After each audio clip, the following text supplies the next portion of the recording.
In this video, we are going to explore the process of creating tile sets. I'm going to try and focus on the thought process and various things you may want to consider. The goal is that you can take this understanding and apply it to anything you make. First, let's take a look at the painting panel. It shows the currently selected tile on the canvas. To make it easier to edit the tile set, we can enable an option to display the entire tile set. This option can be found in the settings panel. With this option set, now the entire tile set is visible. The marquee tool can be used to select an area on the tile set. I'm going to clear the entire tile set so that I have a blank space to work on. Holding Control will snap it to the grid. Once I have everything selected, I can press the Delete key to clear the space. You can either press Ctrl-D or click outside of the selection to deselect it. I'm going to fill the tile set with a solid color. This will make it easy to see the tile grid. It can be toggled on with this button.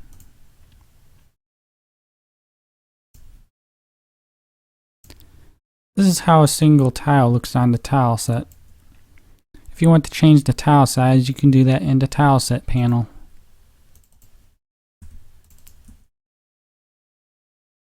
Here's what it looks like with a different tile size.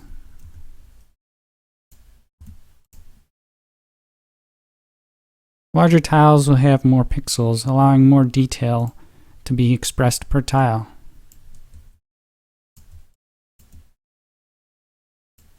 I prefer using smaller tile sizes, so I will keep it around 16 pixels in dimension. A smaller tile size can make the drawing process more manageable because there are less pixels to organize. To some degree, the pixel density that you choose can affect the overall visual style. For starters, it might be best to go with a smaller tile size. It will allow you to create a greater variety of tiles in a shorter amount of time. Another way to make the drawing process more manageable is to limit the number of colors that you use. The default palette contains a variety of colors, but creating your own allows you to tailor it to your needs. Let's clear the palette so we can start thinking about some new colors.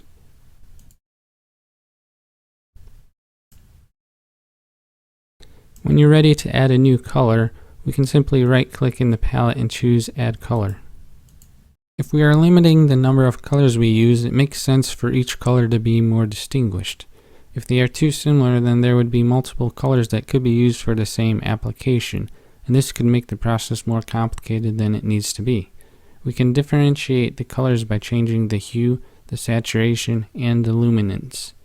If we switch to the HSL mode, we can easily see these separate properties and modify them.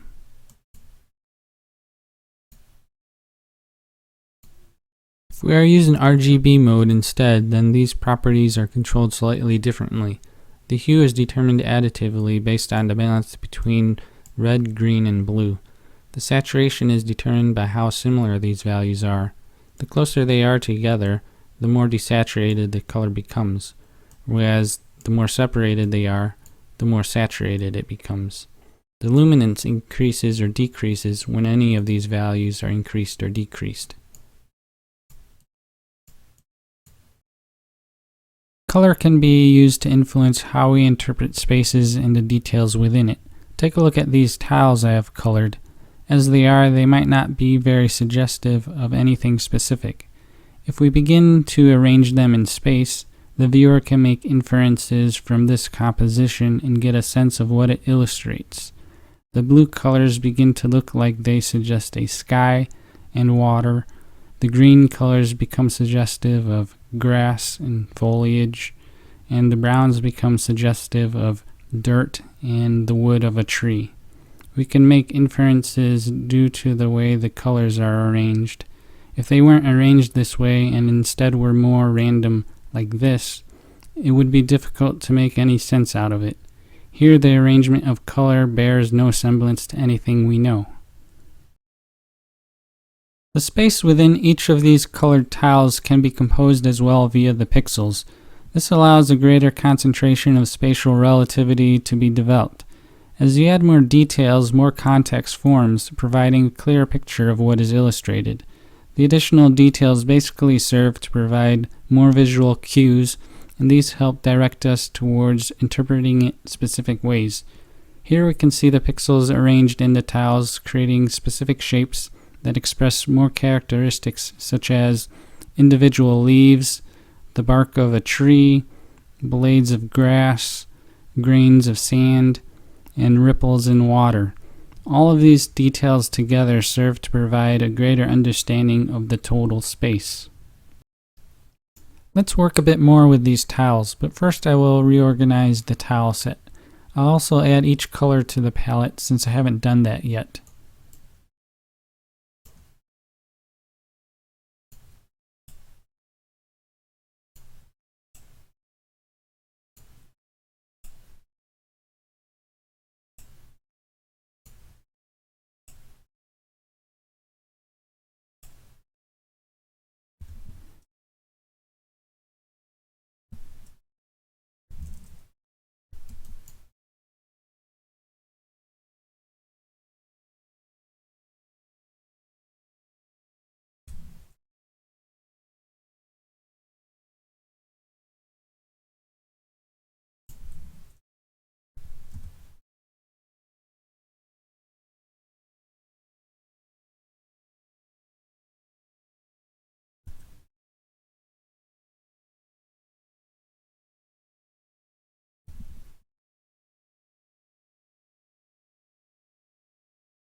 The same compositional elements that exist in 2 dimensions also exist in 3 dimensions. 3D space can be viewed from many different angles though. Depending upon the perspective, it has the ability to change the way we see details. Viewing the tiles in 3D as we create and design them allows us the ability to see many different ways they connect and how together they build context. We can select tiles in the tileset panel and begin drawing them to the scene. Based on the camera's orientation and the 3D crosshair position, we can control which direction the tiles face as well as their position. This allows us to compose many tiles relative to one another, resulting in a structure that has depth.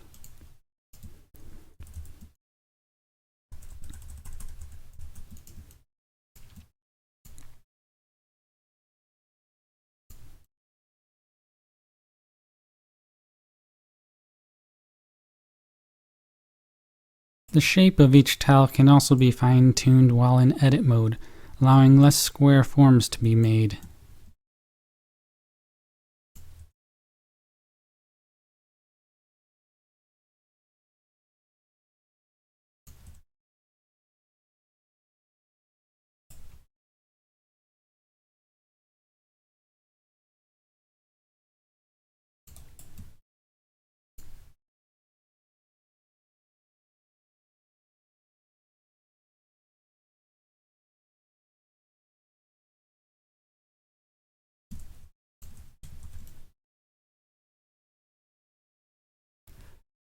Even though these tiles are connected to each other, the contrast of color and details between them produce a sharp visual distinction at their edges. To connect them together more seamlessly, new tiles could be created that combine details from different tile types. I'm going to make space between the grass tile and the sand tile so that I can add a new tile between them. I'll just select the tile and right-click and drag it to reposition it in the tile set. Having a new tile in close proximity with the tiles you want it to connect with will allow you to easily compare details and how they can transition. It is also good practice to keep similar tiles grouped together so that you can find them more easily on a tile map. There are many ways to transition or blend details. They can be subtle or succinct. If For this first example, I will try to mix the characteristics of both tile types equally and uniformly.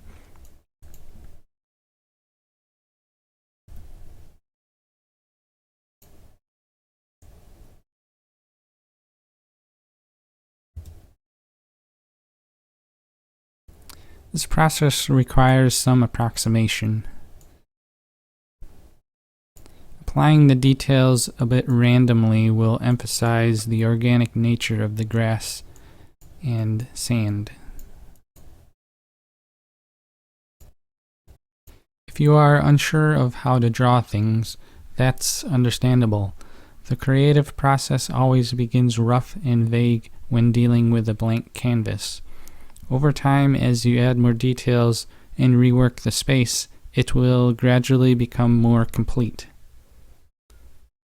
We can also edit the 3D scene and rework it as we create new tiles. I'm going to add the new intermediary tile in places to see what kind of effect it has on the overall composition. I can apply the currently selected tile to existing tiles by holding Alt and left-clicking on them. Likewise, I can hold Alt and right-click to eyedrop the existing tiles onto the tile brush. Depending upon how I visualize everything, I may need to shift some tiles around or change the shape of them in the process. In this case, I'm going to realign some tiles and create more space so that I can add more variety.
If we look at the intermediary tiles that have been added to the scene, we can see that they help dissolve the distinction between the grass tiles and the sand tiles.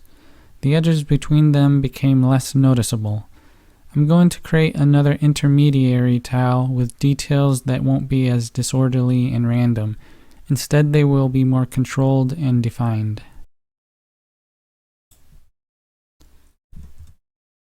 I'll start by copying the grass tile, and then I'll focus primarily near the edge that will border the sand. It only takes a handful of pixels spread unevenly across the edge to dissolve the distinction between tiles.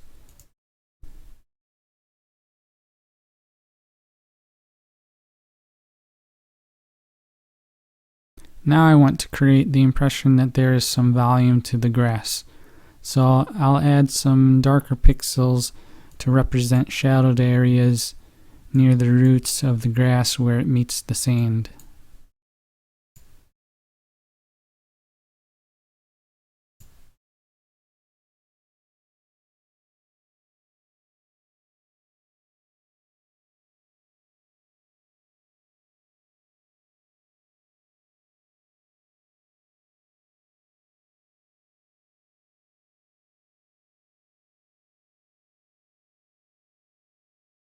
Now let's see how it looks in the 3D scene.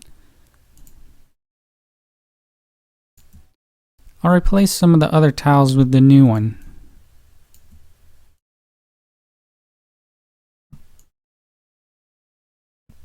The previous edges felt very flat and lacked detail, but now there are more expressive characteristics that help build visual interest and context. Tiles placed in the scene will stay updated, allowing us to see any changes we make to their pixels. This helps us come to quicker conclusions as to what will look best in relation to other tiles as we edit them. I feel as though the grass looks a bit too jagged, so I'll make some adjustments.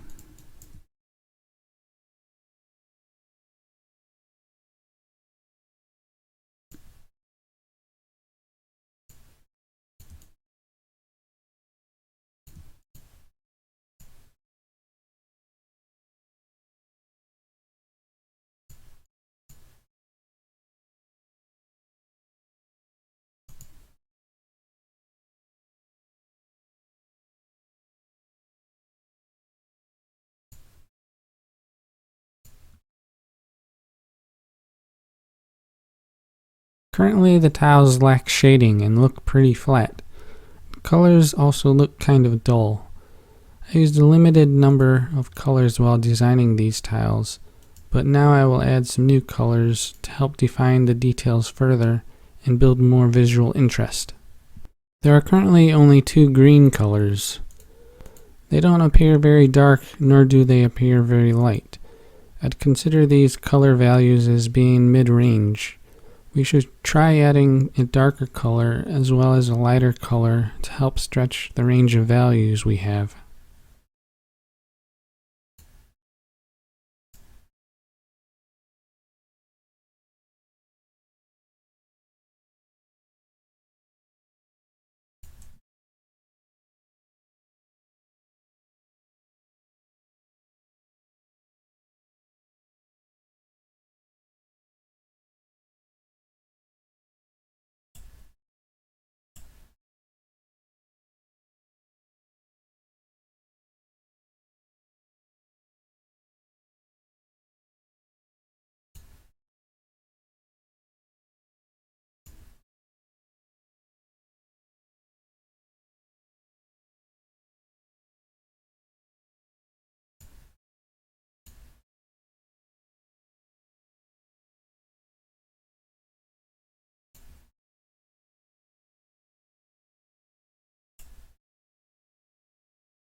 The darker value will allow us to describe details that sink in more, and the lighter value will allow us to describe details that pop out more. This should result in the details having more depth. It is a good idea to save a copy of your tiles that you are editing in case you want to revert changes or create alternative versions. I'll just copy these tiles to another area of the tile set in case I need them later. This way I'll feel less inhibited and more willing to make changes. I'll use the dark green color to emphasize the shadowed areas in the grass where the sunlight fails to reach.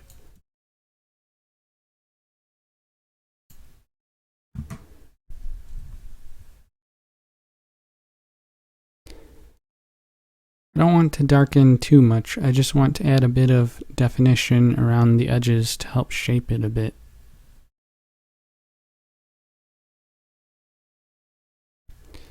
I'll use the light green color to highlight individual blades of grass.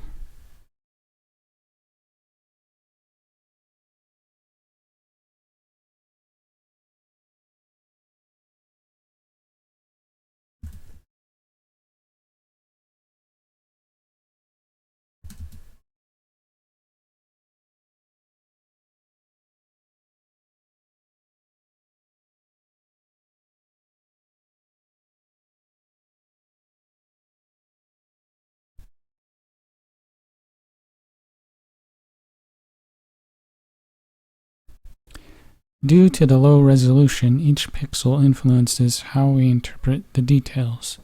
A change to a single pixel can have a big effect. I continuously rework the pixels until I am satisfied with the impression they create.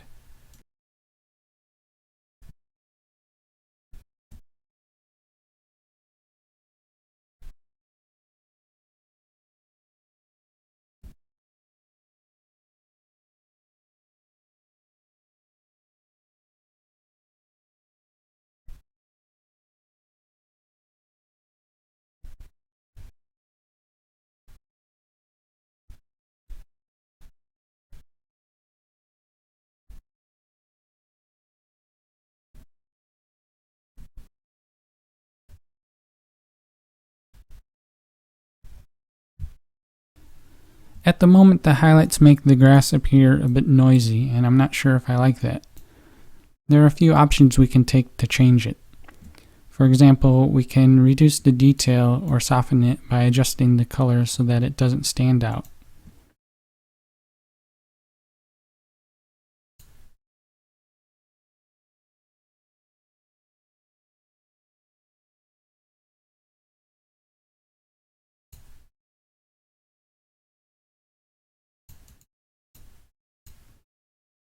We can also blend the detail by creating more gradual value changes between them.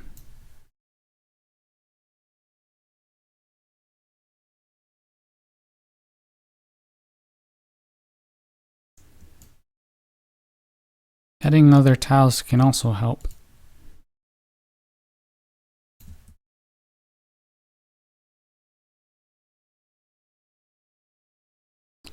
We can test all these techniques to find a suitable solution.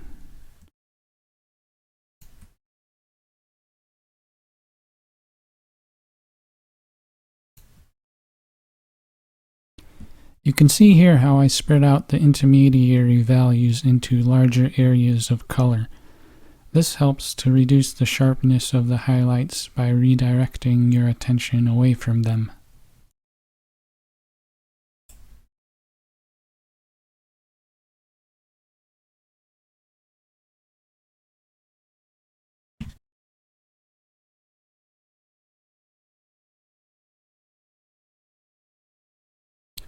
There are a lot of pixels within the tile that can be edited. This is why it is suggested to use a small tile size if you don't have much experience. It may take some time, but the end result is worth it, and you'll be able to reuse the tile throughout the 3D scene.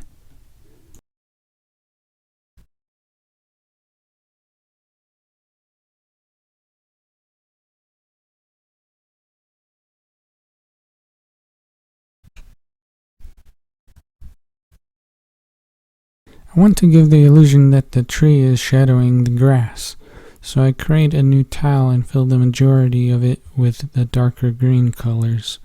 I make sure to leave some of the edges lighter so that it connects seamlessly to the other tiles.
I think this looks good for now. I can always edit or change these details later if I need to.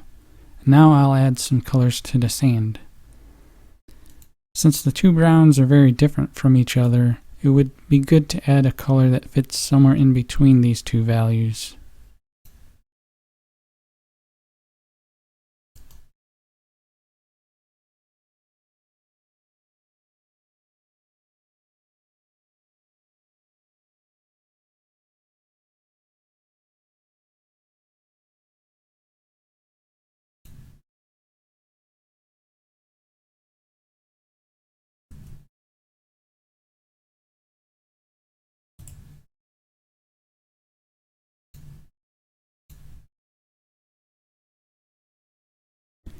I'll use this new color to shade the ground near the grass.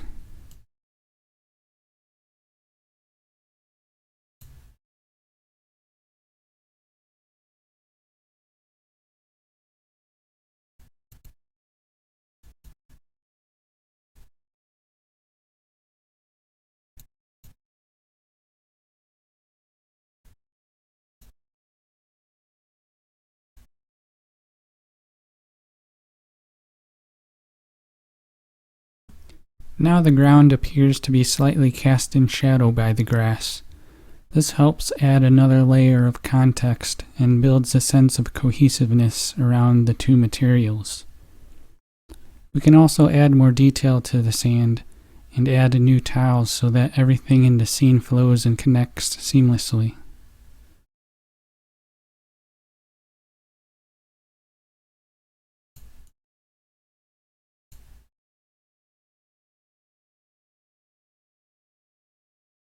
I darkened the pixels near the grass to push the range of values further.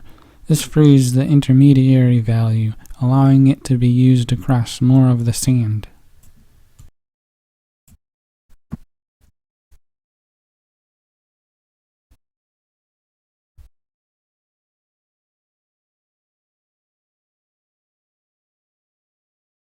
I want the sand to look somewhat flat, so I'm careful not to make it appear too lumpy or with much depth like the grass has. I add more intermediary colors to help smooth it out and illustrate the subtle details.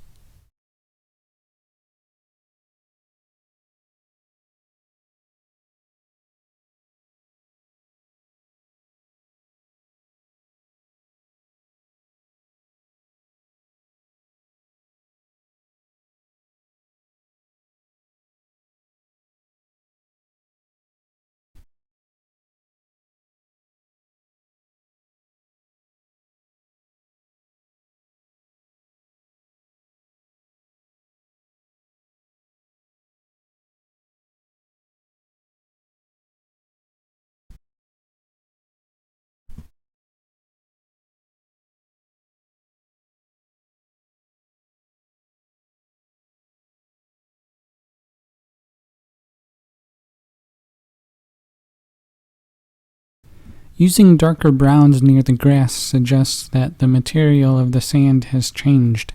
Now it looks more like dirt.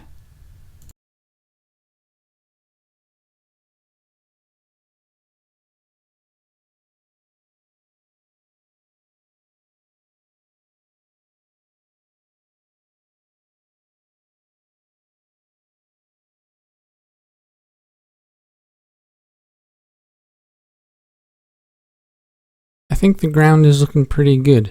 There are a total of 5 brown colors now, which allow for a good gradation of values. The detail looks much smoother than before, and I also added some dithering to emphasize the granular nature of the sand and dirt. The tiles in the 3D scene can be shaped further to construct a more interesting composition. The ground looks very rectangular, but if I edit the vertices and shift some tiles around, new characteristics can begin to form.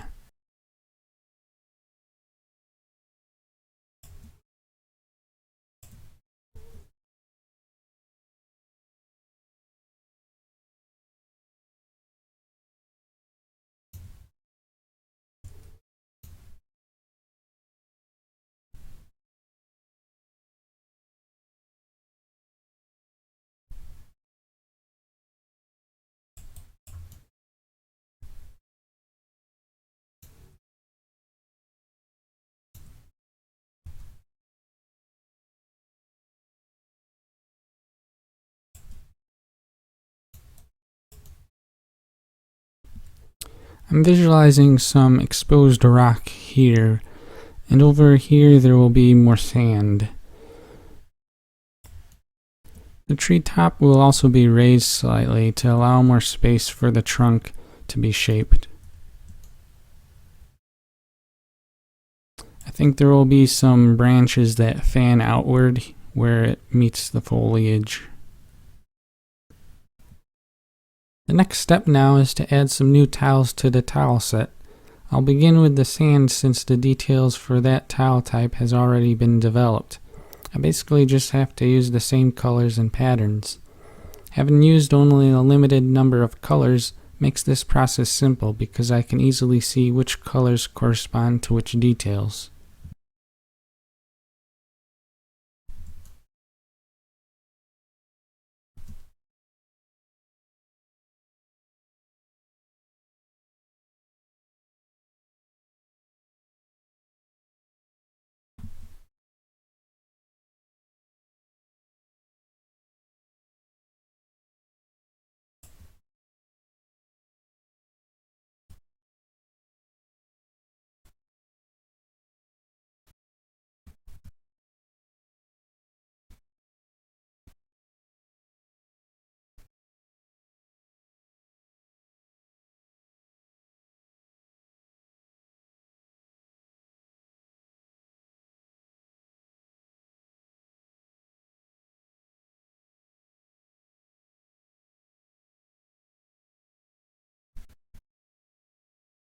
Currently, the sand meets the water very abruptly. I feel like there should be some visual detail that acts as a buffer between the two materials. I could, for example, edit the pixels along the edge.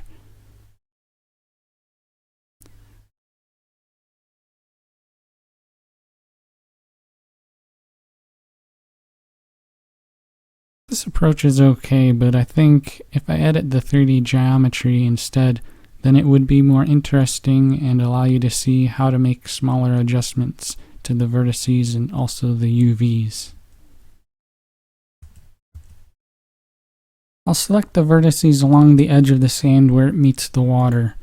I only want to select the vertices that belong to the sand tiles. To do this, I'll hold Ctrl and click on the tiles. This will select or deselect the nearest vertex belonging to the tile that I clicked.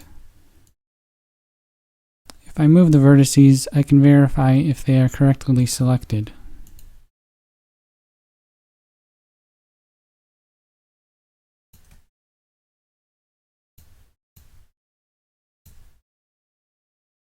Now that I have them selected, I'll want to adjust the grid rounding value so that they can be moved at smaller increments. If I go to the tileset panel, I can see that it is currently set to 8 pixels. I'll set this value to 1, and then I'll raise the vertices away from the water slightly.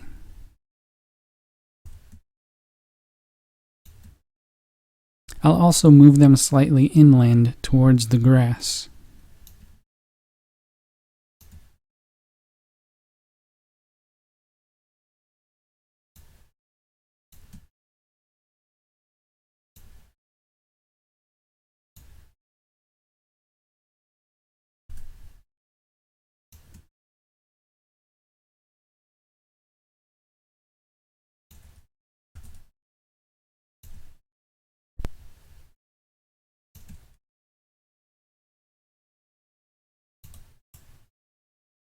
Now we will need to add a thin strip of tiles that connect the sand to the water. There are many ways to do this, but I'll try to show the most straightforward one. First, I'll color in a space on the tile set. I'll add more detail after it is added to the scene.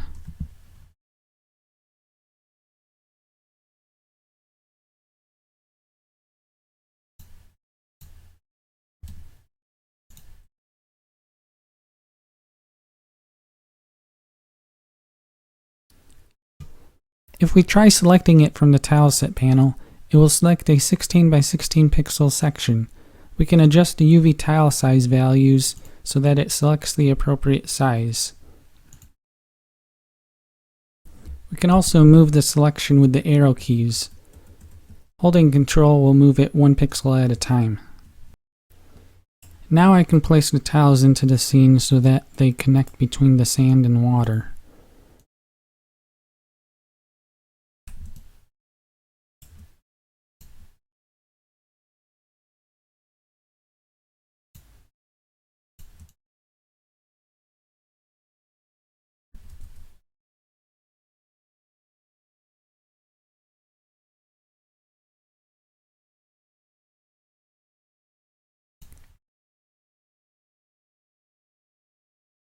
I can copy and paste the tiles I've already edited to make this process quicker.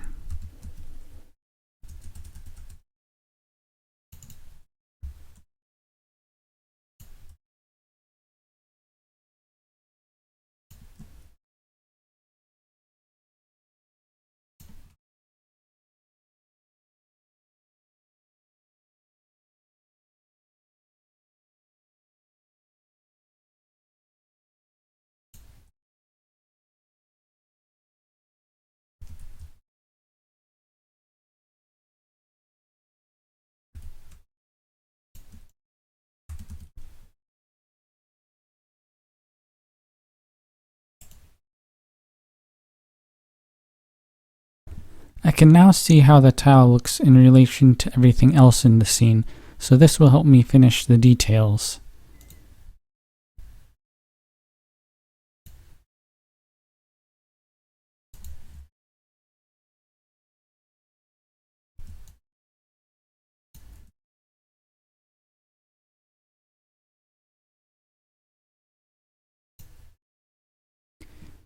I'll keep the pixels dark to suggest that it is wet or muddy due to the water. This is basically another instance of a visual cue that informs the viewer and helps build a cohesiveness to the scene.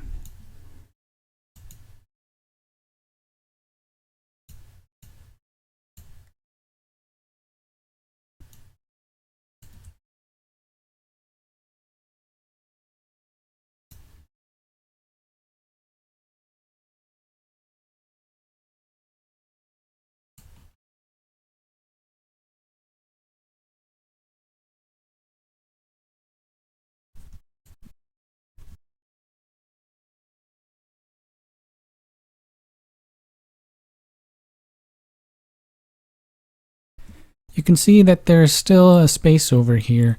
I left it empty because I want to add a different tile type there. I think some exposed rock would be an interesting feature, and it would help to offset the repetitious strip of sand tiles. The rock will require some new colors, so I need to think about how those will balance with the current set of colors. My first thoughts are that they should consist of neutral gray values. So I'll create a few of those and experiment in the tileset to see how the colors play together.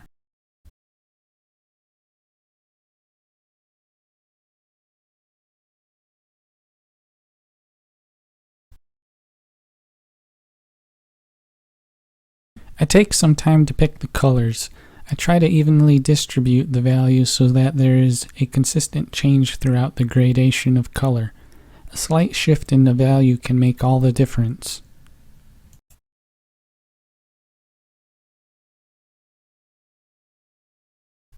I think these colors look good for now. I can always change them later if I need to. It makes sense to emphasize the unique characteristics of the rock to differentiate it from other materials in the scene. If it looks too similar to other stuff, then it won't be immediately clear that it is a rock. Thankfully, the color helps a lot in this case, since there aren't any other gray things in the scene. This kind of reiterates the same principles mentioned earlier regarding color and how it is good to have values that are noticeably different so that choosing between them is simple. Making sure that our tiles are clearly differentiated between each other will make it easier to choose between them as well. Additionally, there is the option to create intermediary tiles to blend together different tile types, the same way that intermediary colors can be used to blend together different color values. Rocks can have a wide range of shapes and colors. For example, they can be round and smooth or flat and jagged. To emphasize the rigid structure of a rock, I will try to illustrate the faceted forms that minerals have. I'll do this by changing the values abruptly to indicate where the surfaces of the rock change angles. I'll also create areas of solid color to suggest the flat surfaces. Since this tile will be used to fill the empty space in the scene, it only needs to be half the size. Instead of setting a tile size to select half a tile, this time I'll just adjust the UVs manually so that you can see how they work. First I'll place the tiles into the scene and edit the vertex positions so that the tiles fill the space.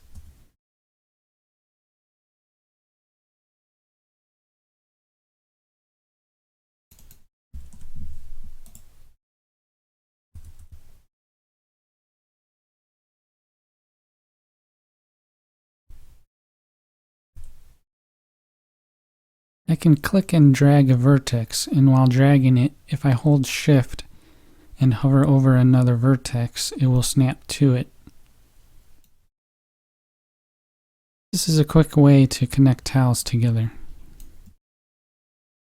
You'll notice that now the pixels on the tiles are distorted. This is due to the way the UV coordinates of the tiles are mapped on the tile set. If I go to the UVs panel, I will be able to edit the UV coordinates of any selected tiles. The UVs indicate what section of the tile set gets displayed on the tile in the 3D scene. As I move the UV coordinates around, you can see how the tiles change in the scene.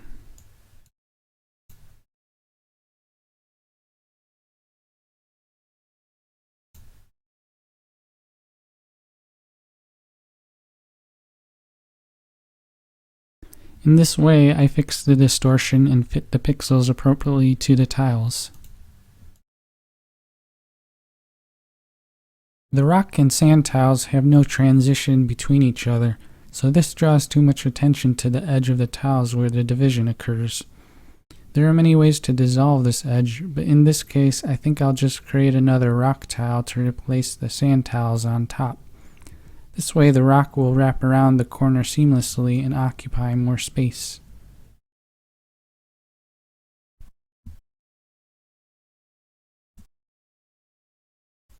As I add details, I look at how they interact with pixels that sit along the edges of other tiles in the 3D scene.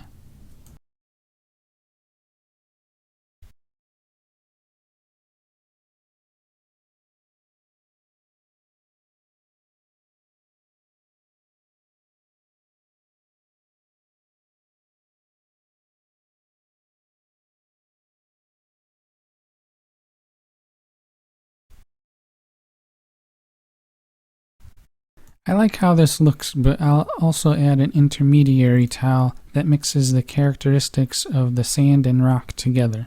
This will help prevent the rock from feeling out of place and provide a context where the rock is embedded in the sand. I begin adding sand to the crevices of the rocks, as this seems like the most likely place where it would collect. I feel like there needs to be more sand though, so I spread the colors further across the rock faces.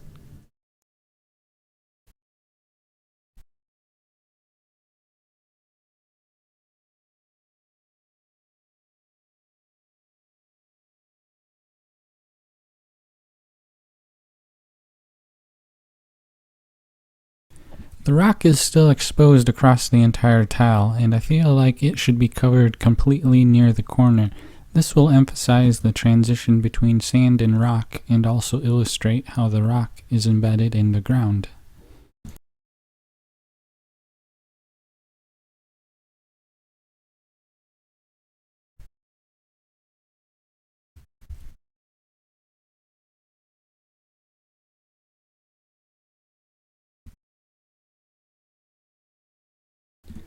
I continuously rework the pixels, adjusting the sand colors to make it transition smoothly with neighboring tiles.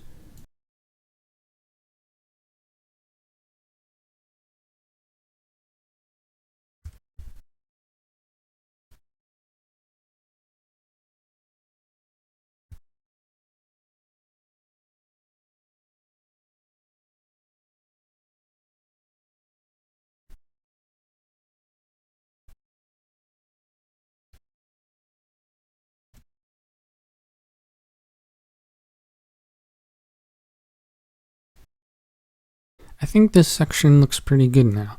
I'll start working on the tree next. Since the tree consists of a lot of interesting details, I will try to narrow my focus so that it becomes less overwhelming.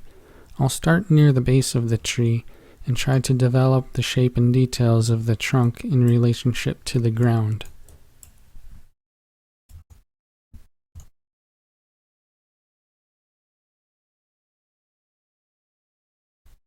I add some extra tiles so that there is more geometry to work with. This way I'll be able to create a more interesting shape.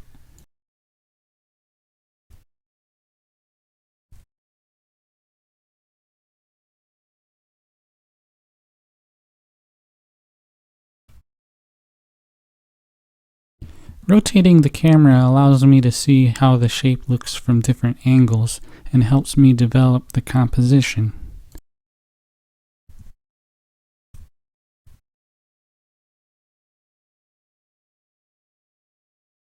Tapering the shape a bit near the bottom will help describe how the roots flare out from the trunk.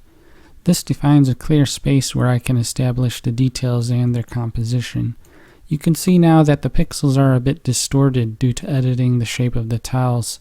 I'll need to adjust the UVs so that the pixels are displayed more accurately when I paint them.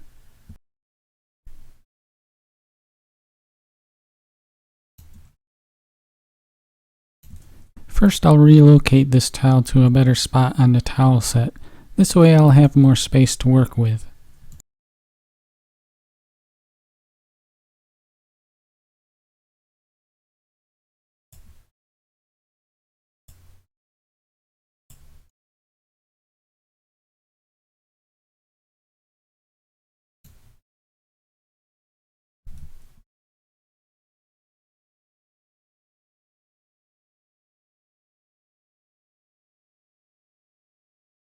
I'll also add a section at the bottom where the roots of the tree will be detailed.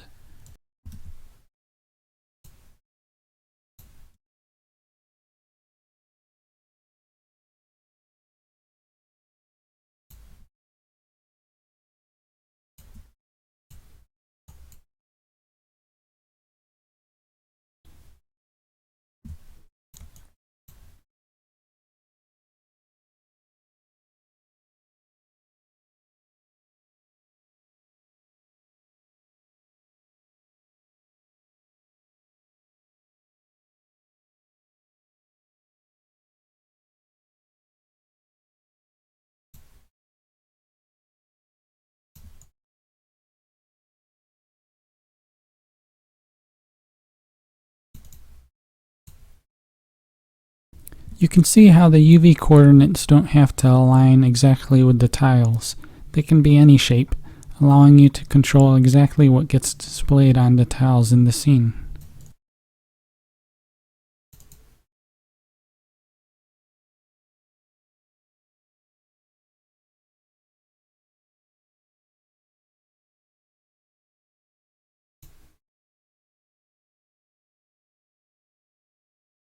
I made the shape of the UVs match similarly to the tiles in the scene.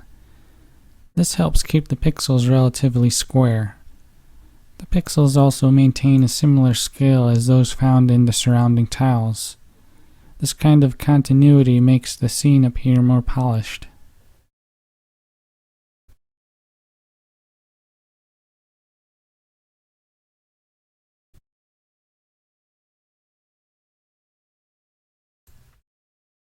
As I pick colors and paint the details, I continuously check how they look in the scene and base my decisions on how well it balances with everything else.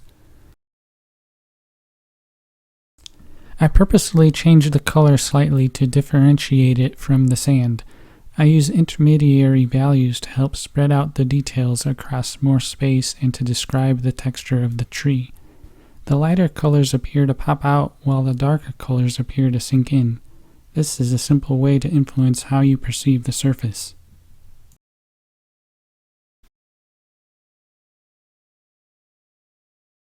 The dithered pixels give the impression of roughness. This helps to describe the texture of the bark on the tree trunk.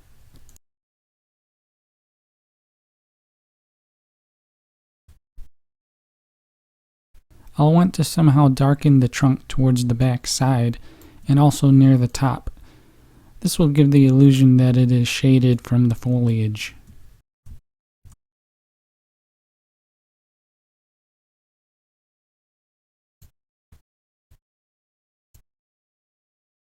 As I darken the colors, I also reduce the amount of detail.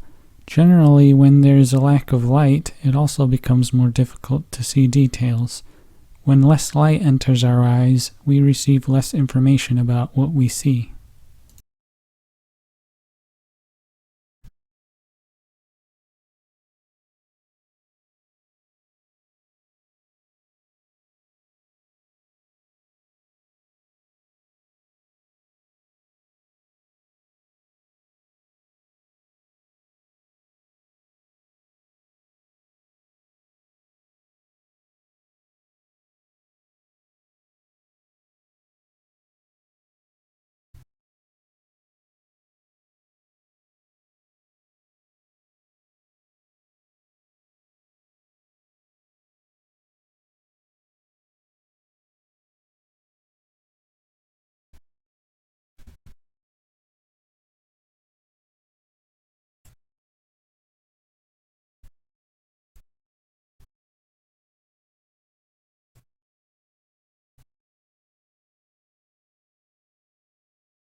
Now I will connect the tree trunk to the foliage.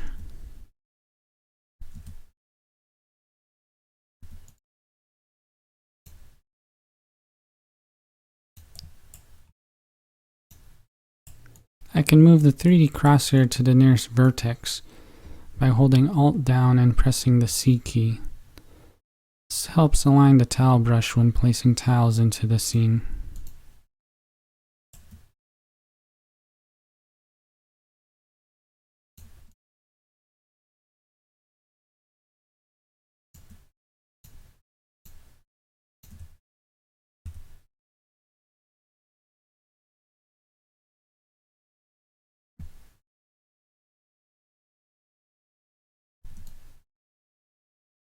Shaping the tiles is just a matter of selecting the vertices and moving them.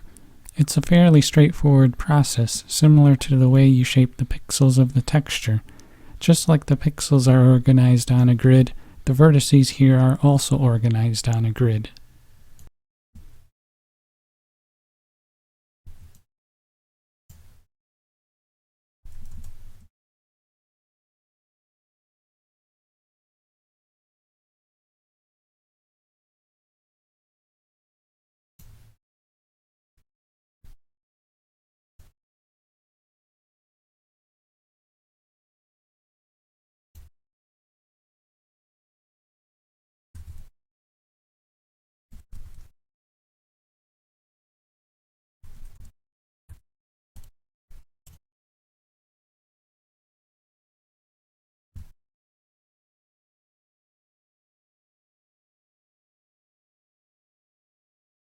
Tapering the top of the trunk gives the impression that it is branching outwards. A small detail like this helps make the composition more interesting. I'll keep this area dark to emphasize it being shaded from the light.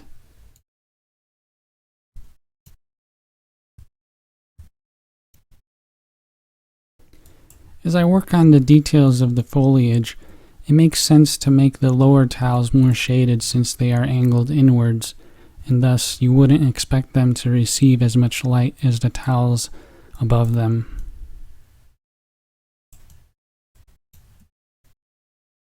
How you choose to draw the details is entirely up to you. I want to try and give the impression of individual leaves, but I'm not exactly sure how it will look when there are many leaves displayed. It could look a bit noisy and too uniform, so I may have to make changes later or create a variety of tiles to make it look more dynamic. Sometimes you have to experiment and find out what works and what doesn't. It can be fun exploring all the possibilities and discovering new interesting ways to present the details. Here I create a gradation of detail. The leaves at the bottom of the tile are dark, while the leaves at the top become brighter. You can see how the dark green color progressively incorporates more of the lighter green color as it transitions up the tile. I carefully organize and control the amount and balance of these details so that it appears uniform, while maintaining an organic feeling of randomness.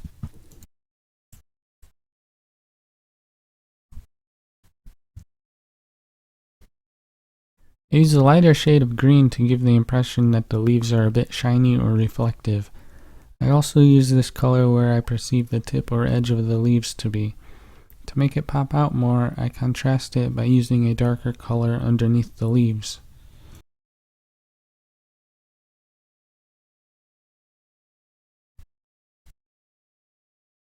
I'm intentionally creating a clear distinction between the light and dark values so that there appears to be some sort of disconnect.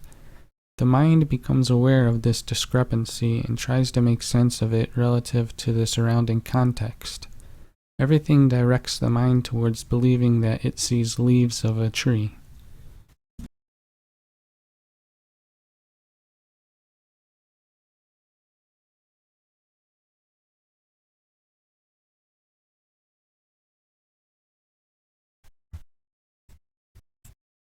The top of the foliage requires some more tiles. I could add them individually, but in this case I'll just copy the bottom tiles and then flip them.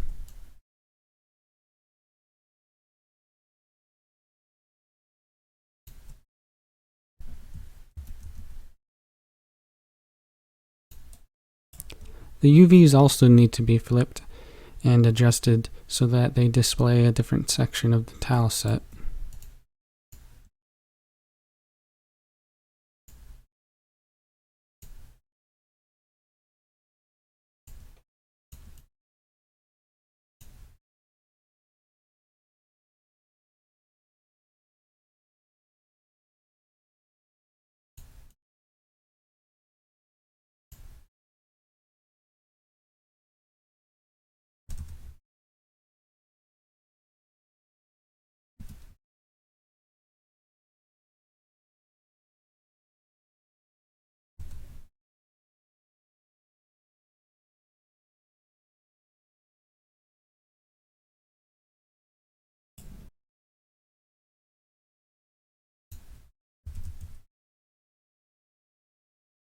The top of the tree looks a bit flat, so I will raise some of these vertices to round it out a bit.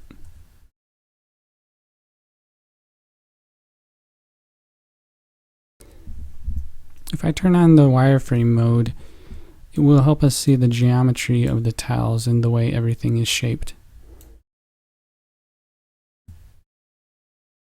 This tile in particular bends inwards, however I'd like it to bend outwards.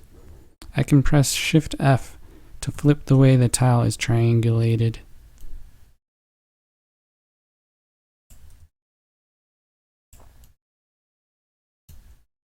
Here's another example where I might decide to flip it.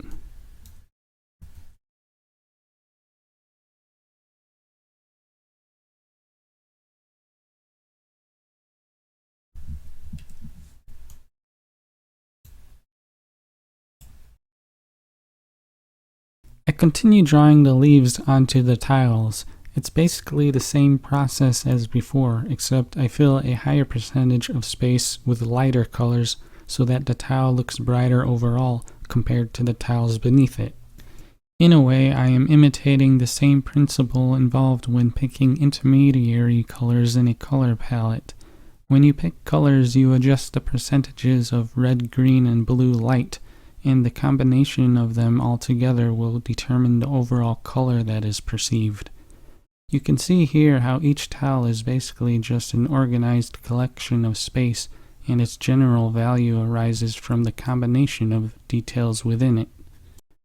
There still is a lot we can do to improve the details on the tree, but I want to shift over to the water and get those details in line with everything else. They currently don't have the same level of detail, so I'll add some additional blue colors so that I can express more subtlety in the ripples.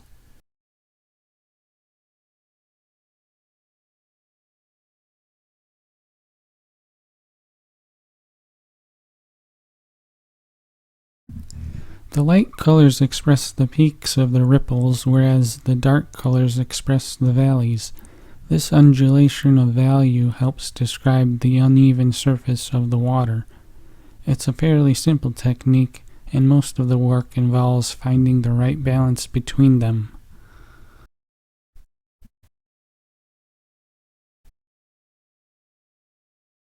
I'll add some new tiles to help indicate that the water meets the edge of the sand. I'll probably just make the water ripples follow the contour of the tiles.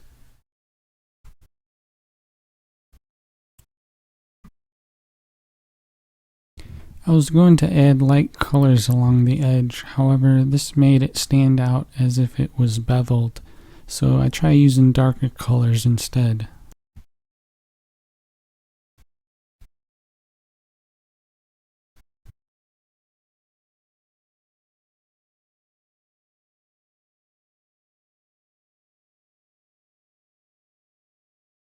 This seems to look better and kind of gives the illusion of depth, so I decide to extend this effect along the rest of the edges to get an impression of how it looks overall.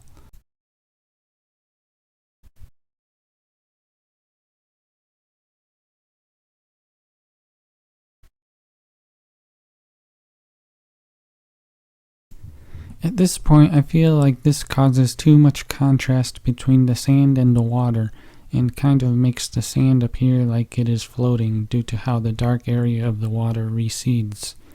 I decide to add some highlights over the dark areas to bring attention to the surface of the water and make it stand out a bit.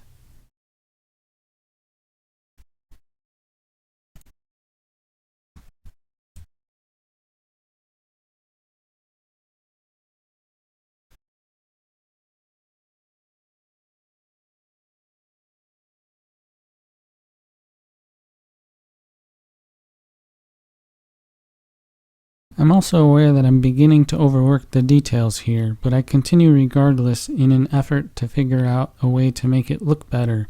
This can happen at times, and sometimes you just have to experiment and test your theories out, validating what works and what doesn't.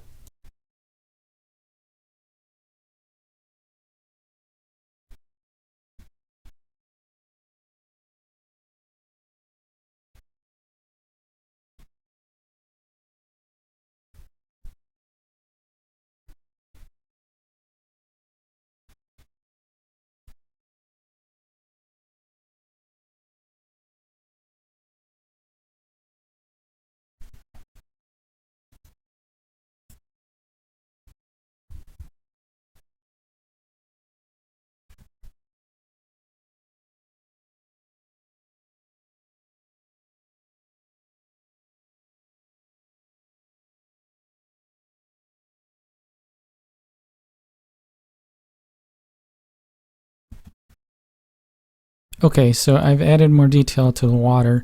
However, I feel like maybe there are too many ripples. Normally, I would spend more time to figure out how I want it to look, but I'll move on and work on other details. The scene is basically in a complete state now. However, there's still a lot that can be done to make the scene more immersive and capture your attention. One way I'll accomplish this is by making some details pop out from the surfaces of the tiles. For example, I'll create some tufts of grass stick out in a few places.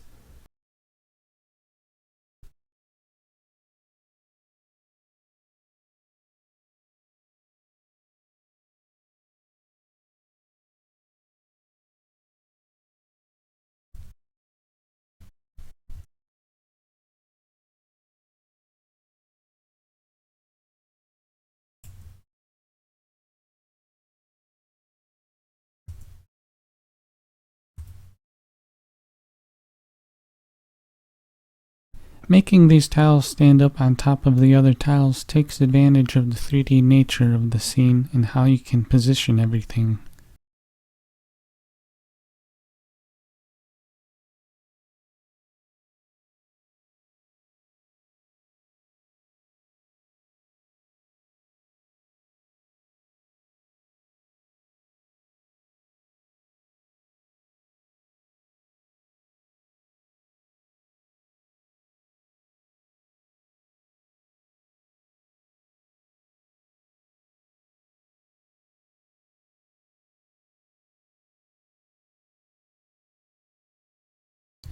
I create another tuft of grass for variety. I'll place this in the shadow of the tree, so I'll use darker colors.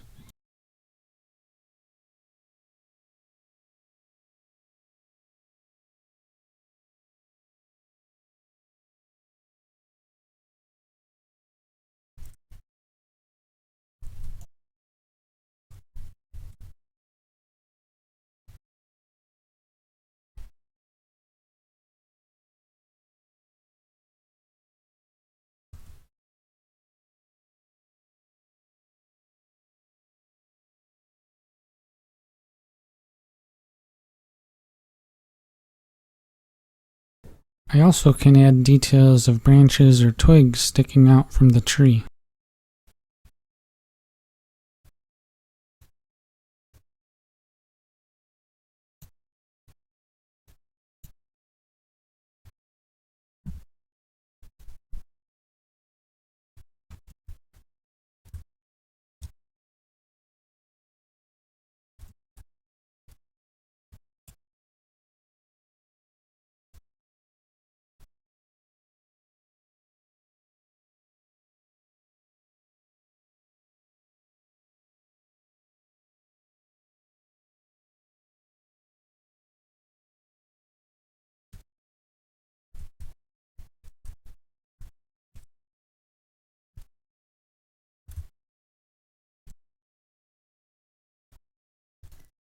These additional details help break up the flat edges of the silhouette.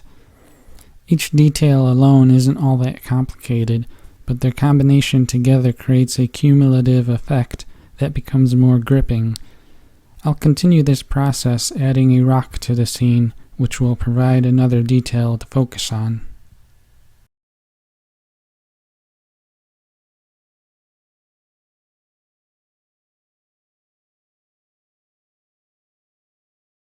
I'll fill a small section of the tileset with a color. This will represent the top of the rock.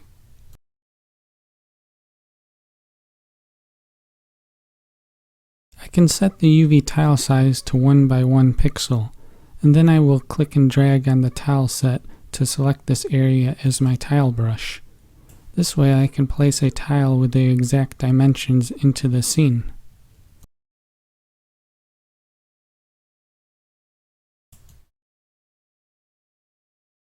If I hold Alt plus E and then click and drag, I can extrude the face of the selected tile.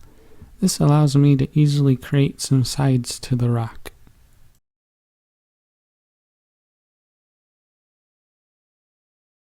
I'll edit the UVs to make sure they properly map to the tile set.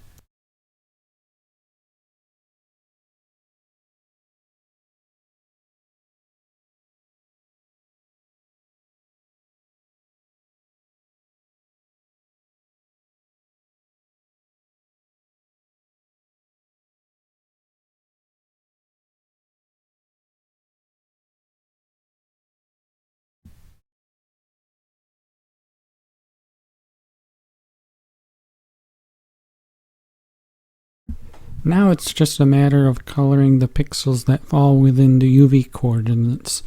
I basically placed the darker colors towards the bottom and the lighter colors towards the top, but add some irregularity to describe the uneven surface of the rock.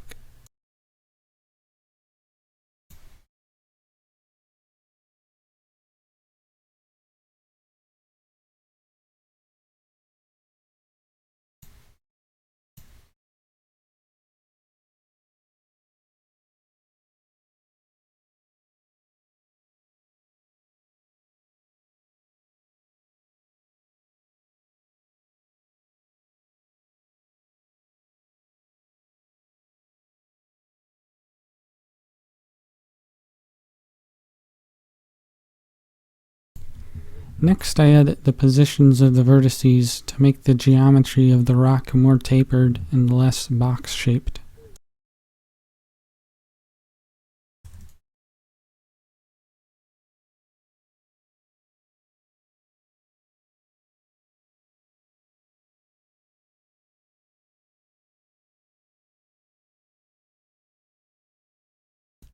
I also adjust it so that it connects with the ground.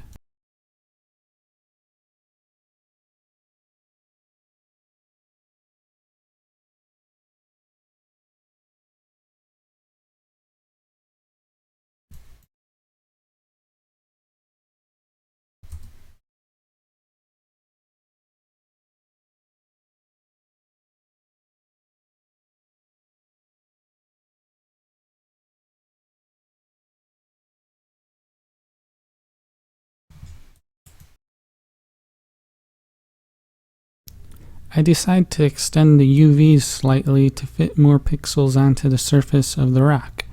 I use some sand colors to help make the connection between them less sharp.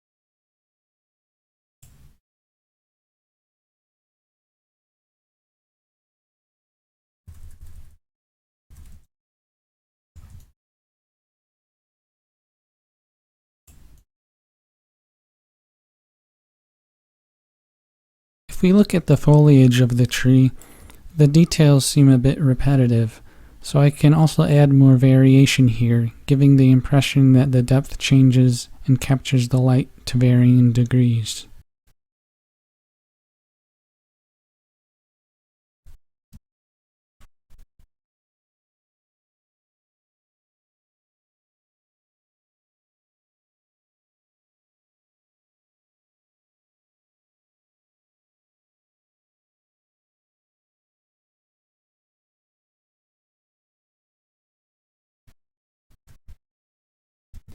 Notice how I am basically just altering how much a certain characteristic fills the tile. By reducing the amount of light-colored pixels there are in the space, the overall value that the tile expresses will become darker. The process isn't that complicated, but the addition of these tile variations produce the impression of complexity within the tiles.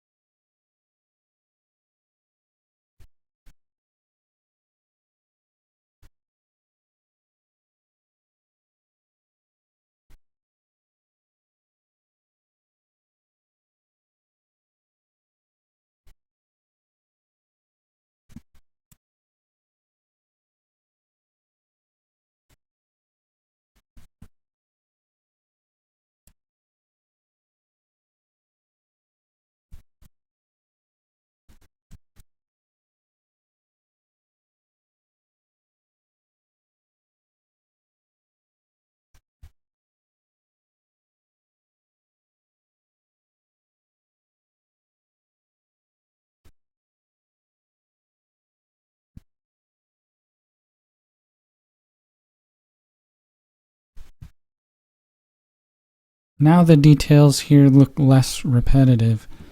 The overall shape of the tree feels too round to me though. I can adjust the vertices a bit to give it a more interesting composition.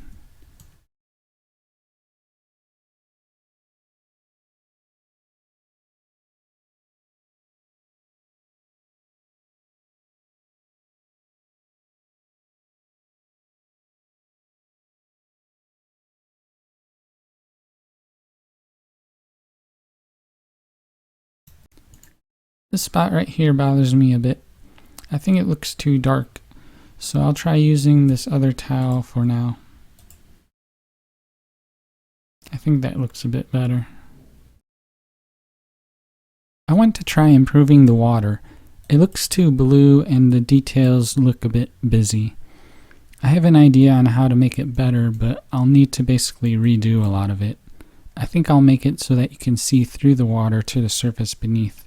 In this way it won't appear so flat, and instead it will take advantage of the depth that can be achieved with 3 dimensions. I'll separate the water into its own tile set so that I can enable transparent mode. Transparent mode will allow colors in the tile set to appear translucent in the scene. First I'll add a new blank tile set.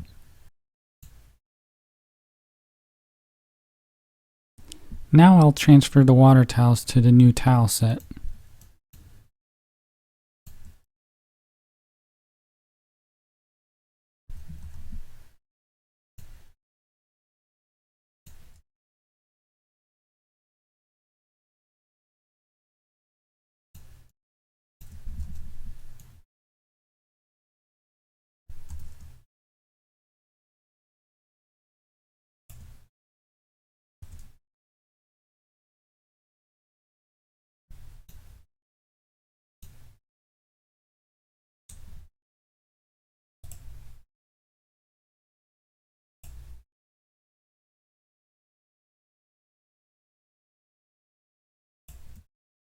I'll group the water tiles together into their own object. This way I can easily hide them while I work on the surface beneath it. Otherwise they might just get in the way.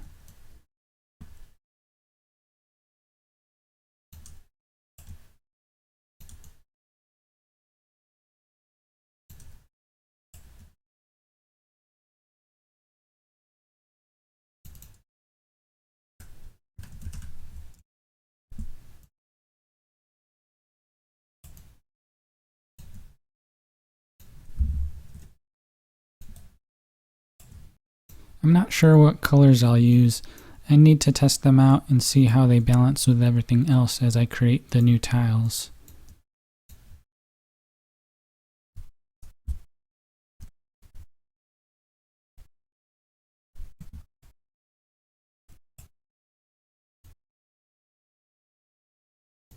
I'll try picking some neutral tones.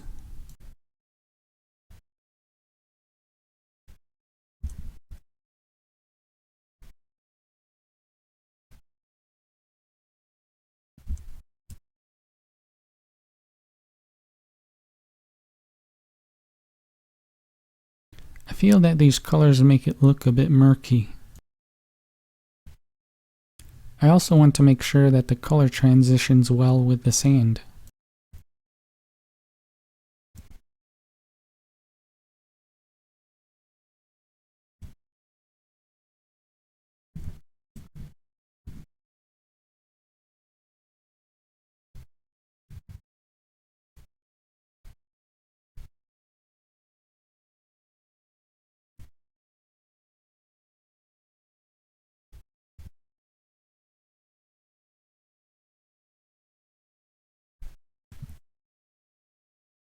I like the way these colors look, but I'll have to see how it blends with the water.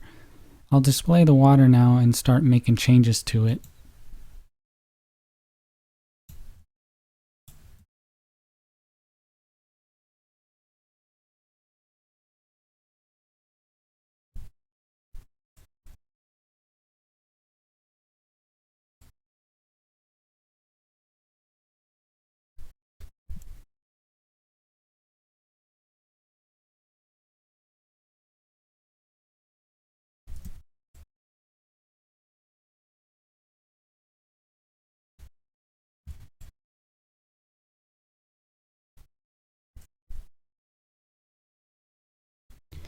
I decide that it's better to just clear most of the detail and redo it, since the previous tiles were a bit busy.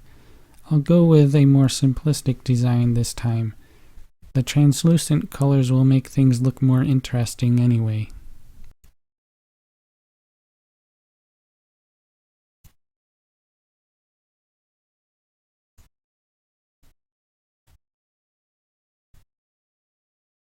I changed the highlight colors to be more of a white color rather than blue, since it will stand out more against the tile beneath it, and it also looks more natural.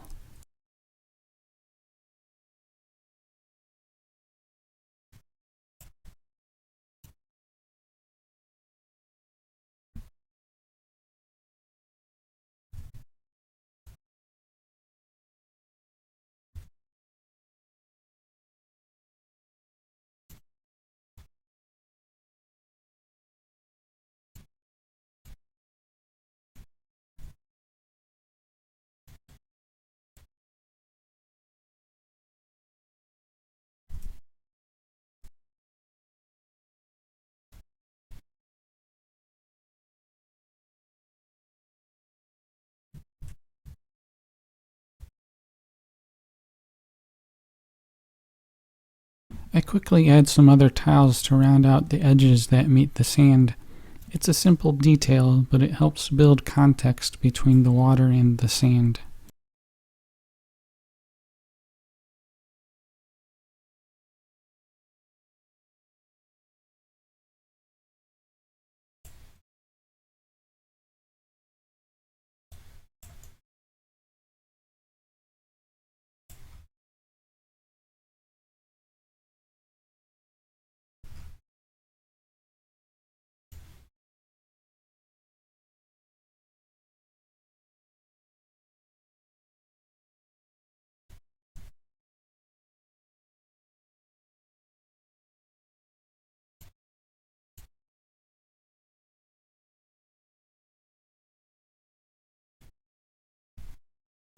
Now I'll hide the water and fill in the space below with more tiles. I basically just have to copy the other tiles and make some slight changes here and there to get the shape and details how I want them.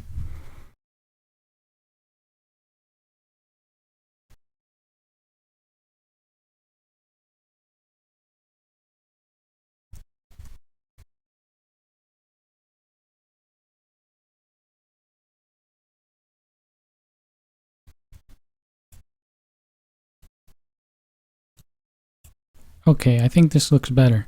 Now that I see the surface beneath the water, it gives me some ideas. I feel like adding a rock poking out of the water, as well as adding some seaweed.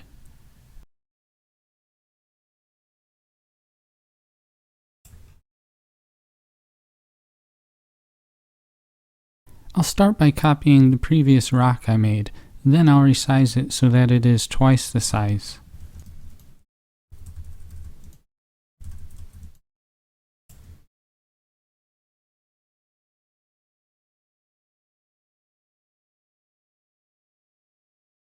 I can input the exact amount to resize in the transform panel.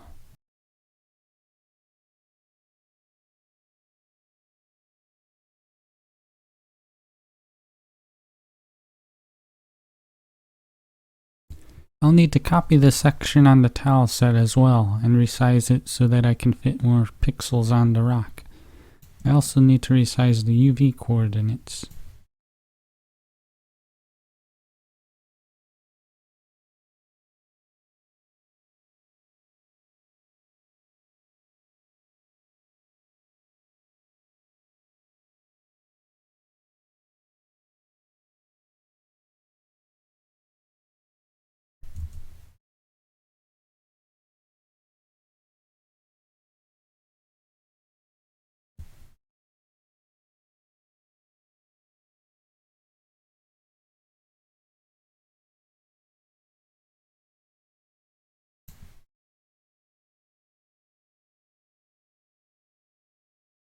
I'll position the rock in the scene and adjust the shape of it so that it sticks out of the water and connects with the surface beneath it.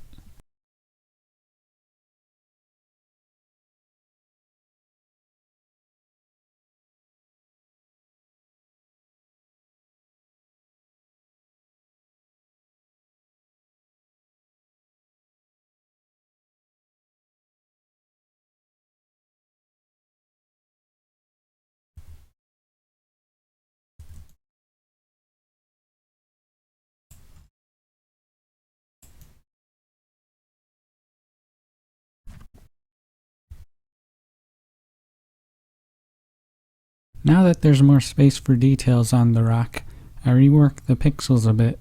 It's pretty straightforward and involves just creating some random irregularities and cracks or crevices.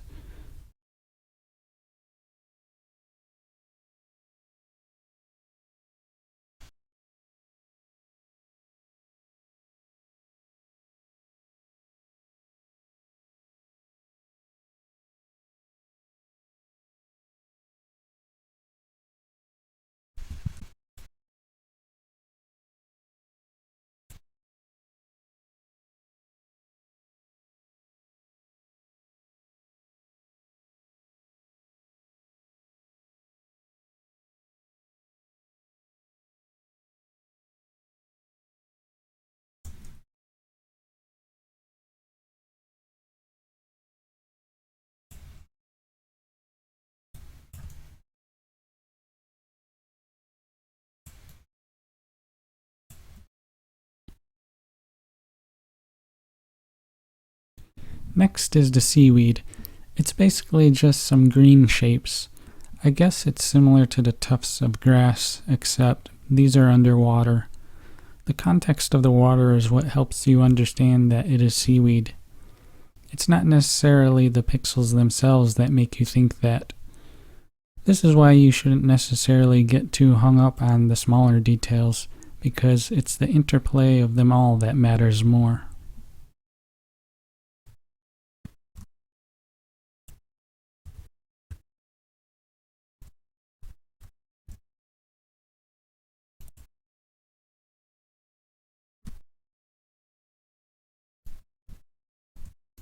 I add some more colors to the seaweed to make it look like it has variations in depth or texture, and also to help anchor it to the other tiles.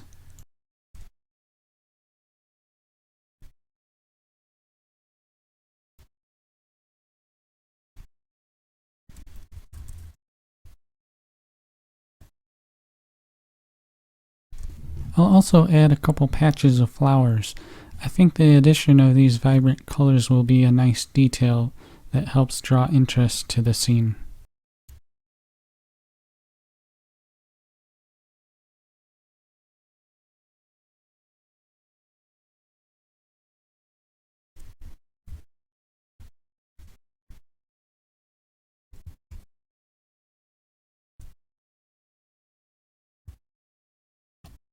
I place the flowers slightly above the grass tiles, about a pixel distance apart.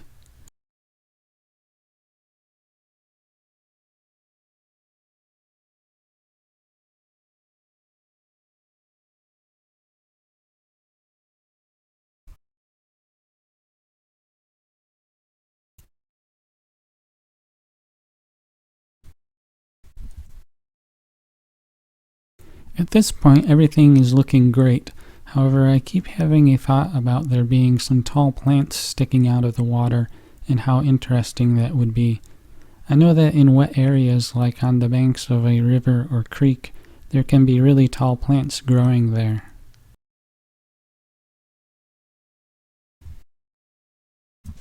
All these details I am adding are relatively simple, but the fact that I keep adding them causes the effect they have as a whole to deepen.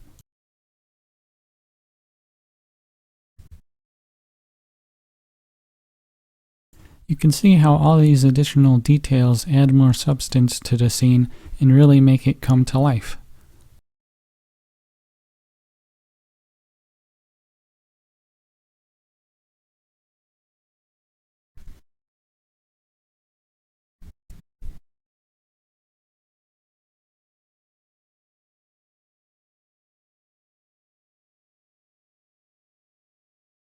I edit the geometry, moving vertices around to try and get an idea on the best placement.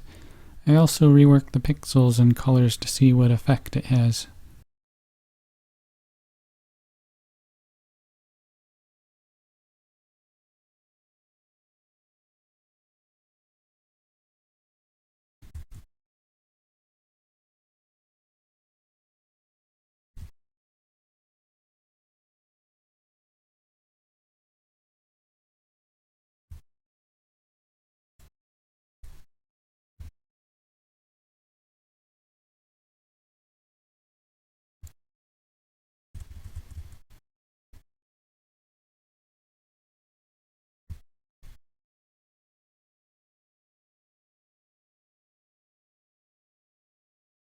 I should mention that these plants create a type of transition between the land and the water. Rather than there being simply a hard line where the water meets the sand, the irregular shaped details of the plant work to break up and redirect your attention away from it. Our scene is basically complete now, but let's take a look at the tile set. While creating all the tiles, I didn't put much thought into where to place them on the tile set. Let's organize the tiles a bit better.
I'm not sure if it will be visible in this video, but if you look closely you might see some pixel artifacts along the edges of tiles when you zoom in.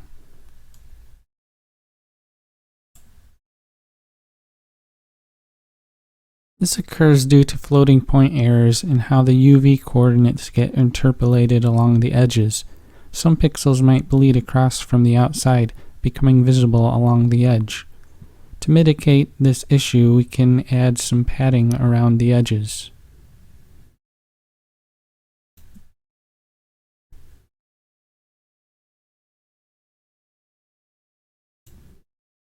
Now, if you look closely, the pixel artifacts should be gone.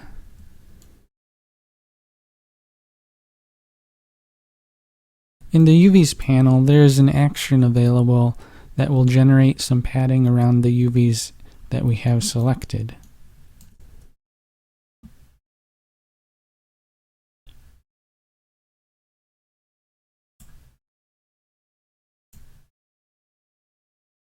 This is useful if we don't want to paint it ourselves.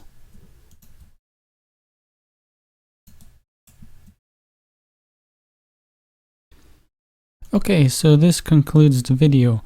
Hopefully you have learned a lot about creating tile sets now and can apply it to your own work. If you want to see more videos like this, or if there's anything specific you want me to explain or go into detail with, then let me know.